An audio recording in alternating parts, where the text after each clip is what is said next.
Nice.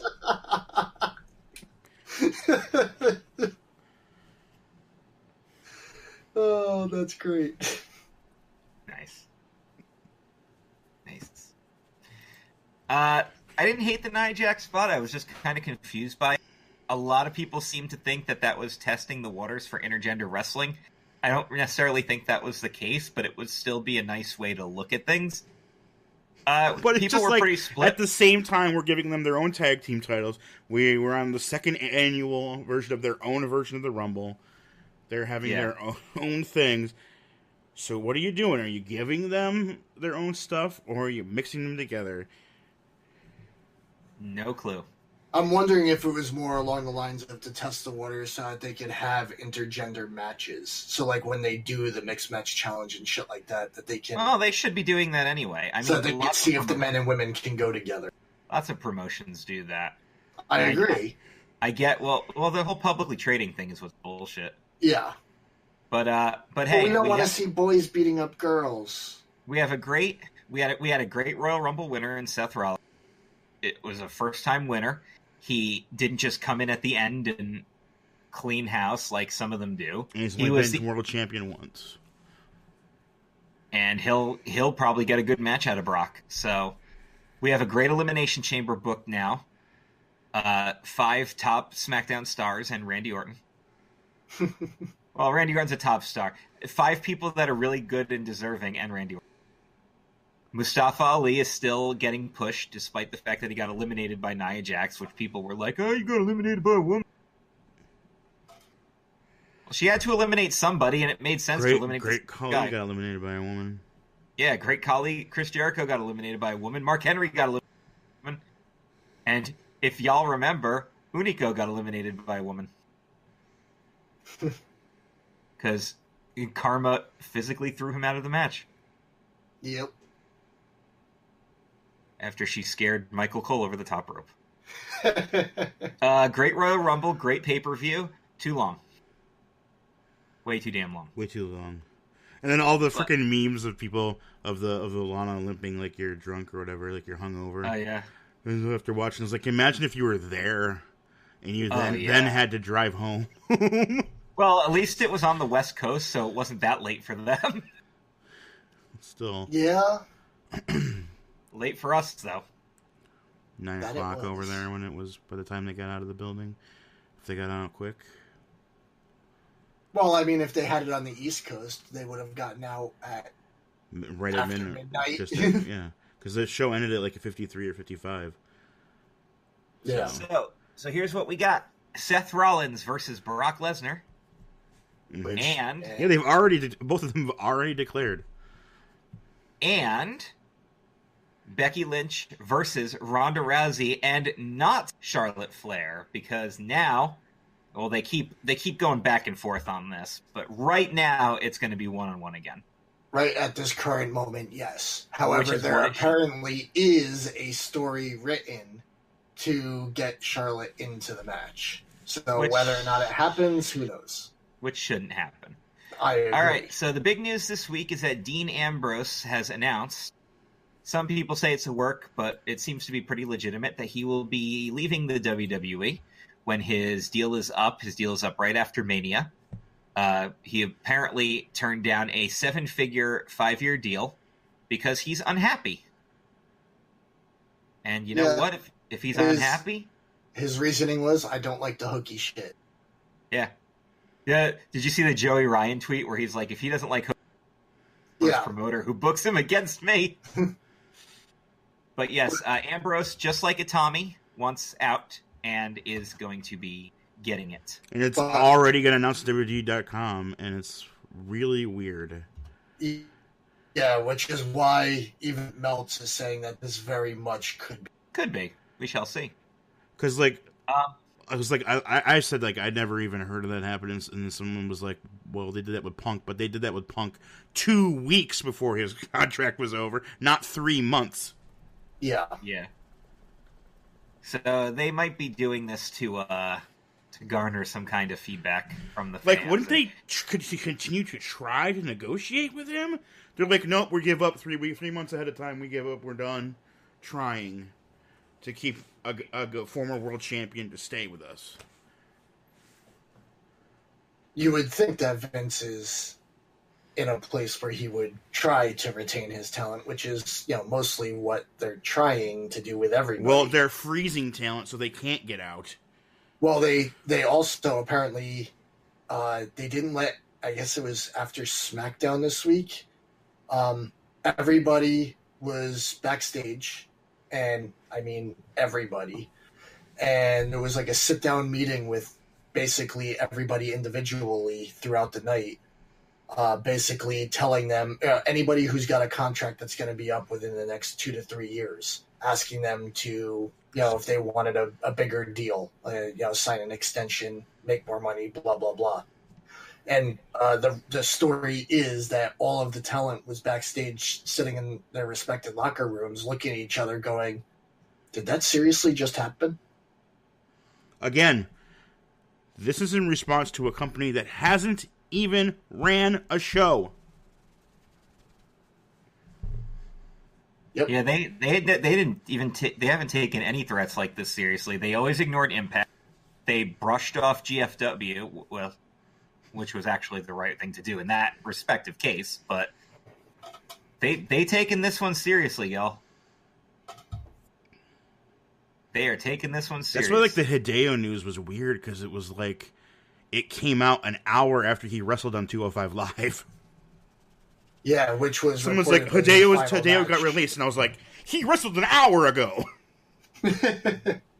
Kenta is back. But, yeah, so the big news was Ambrose. Of course, WWE's working on them trademarks. They re-upped the Anderson and Gallows trademarks. Although, man, I'm loving and hating that the Petty's coming back. Oh, they're like, oh, these guys are disgruntled. We better fuck them before they leave. Like the Dudley Boys? Oh. Which gave us Bully Ray. Yeah. But you don't got to worry about AJ. Apparently, even though his contract's almost up, he wants to stay. Because he might get another run with the title. AEW is going to make a push for him, but he's also made it clear he's here to finish his career, so. Yep. He wants to make money and not work. Which, to be fair, is the new American dream. And Sanity is reportedly very unhappy with their role in WWE. No shit. They literally haven't been used. Yeah. And now you're even completing their stable and still not going to use them. Yep. Crazy. But yep, that's good old Sanity for you. But again, let's focus on the good here. Paige has potentially pitched the idea to become a manager again. I mean, what else are they going to do with her? Exactly. We'll get her back on TV, and we'll be just in time for Fighting With My Family to come. The commercial, seeing the commercials, and I've gotten the emails about going to see a screening for free if I can show up in time. Awesome. I would do that. Yeah, I've gotten 2 or 3 emails from WWE saying, hey, if you print this thing out and show up in time to be one of the first X amount of people, you get to go for free. See it for free. And I was like, if it was at Birkdale, I would go, but it's deep in the city, and it was like, yeah, I'm not going to make there in time no matter when I leave. All right, last piece of WWE news ties directly into AEW, and that is all about Brock Lesnar, of course. Now, here's what's going on with Brock. His contract is almost up, but he wants that Saudi blood money. So he may kind of re-sign just to work those dates, but there's a lot of push for him to possibly go to AEW because they're interested, and even Jericho's trying to help with the push. Jericho's doing the drunk tweets right now where he'll tweet something and then he'll immediately delete it. But he tweets it just long enough for people to screenshot it. Meltzer said that he's not drunk while he's doing it. No. But the thing with this particular situation is it's not so much that AEW is trying to steal him away from WWE. It's more that Brock and Heyman are very likely to play WWE, AEW, and UFC all against each other for the most amount of money. Which is the smartest way to do it. Because Heyman is also going to have a lot of suitors once his contract is up if he chooses to leave WWE. It's brilliant. If 3 people are interested in your services, you make them fight for you. That's brilliant. So Brock could potentially be looking at getting a much bigger contract. Say what you want about Brock Lesnar. That's smart. He's a businessman. Exactly. He always has been. It's exactly the way it should be. He's always said he's not in it for the love of the business. He's in it for the love of the money. So he's a businessman himself. He knows what he brings to the table. Exactly. Whether you like him or hate him, he knows what. And I hate him. So that's fair. Alrighty, we got Evan Bourne, former Evan Bourne, Matt Sydal. He's in the news right now. He is done with Impact. That's the thing. He is sidelined with an injury, but he turned down his contract extension. It's a good thing that he's in the news. Yes. And he also has 3 potential suitors. WWE has expressed an interest in re-signing him. Yep. New Japan is interested. But, of course, so are the Bucks. Yep. Bucks want him. And, again, he's a good commodity. He's a good worker. WWE would probably waste him in the Cruiserweight division. Because that's probably exactly where he would go. But, provided it'd be sticking around. Yeah. But... again, it's cool to have companies interested in you. That's where you want to be as a wrestler. You want to have people. Well, it's where you want to be in any capacity, really. You want people to bid for you. You know, think about a great actor like, just off the top of my head, Tom Hanks. People are going to write scripts specifically for Tom Hanks now. Tom Hanks doesn't have to seek out anybody to play a role if he doesn't want to. Right. He has roles coming to him. I think AEW is the best fit for him because of his lifestyle. Choices. Yes, well, they're the least to care that he likes to. Well, and the Bucks have also said they loved working with him. They loved working with him in New Japan when he was there briefly. Oh yeah, because he was tagging with Ricochet and they were tearing that shit up. Yep, they said they had a lot of fun working with him and they would to do it again. AEW has also officially signed Sammy Guevara. That's a good one. And He's a big Kylie Ray. Agent. Yeah. So 2 new AEW signees. Keep them on your watch list. We'll have lots of news about them. We also have new 6-man never open weight champions. Yeah, Taguchi Japan took the titles from God and Bone Soldier. Happened on Wednesday, I think. Yeah, it was, Wednesday was the show here. Oh no, then it wasn't Wednesday. Then it was. Remember they're running 2 shows, whether they're here or out in Japan. This was, they're not traveling to the States, so this was one of the Japan shows. Oh, so they're running a show like the same day because all the Japan people are still in Japan. It's like they're running. How I was looking at it this morning. It was like they did 3 Japan shows before the first U.S. show started. Mm-hmm. And then they've done a U.S. show, Japan show, USA show, Japan show.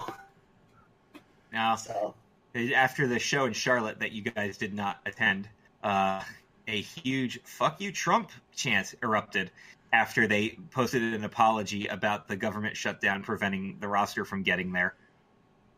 Good old Charlotte. And I don't mean Flair. Well, the state is a majority, is again, so, and not for nothing, but it wasn't all his fault. It doesn't matter who your political alignment is. If you get screwed out of wrestling, you'll take it out on anybody. Oh, sure. Don't matter who's in the White House. They should be yelling at New Japan management. They should be yelling at both. But it doesn't matter. It's over now. So And I'm sure the next time they come, they're gonna freaking bring the A team because they're gonna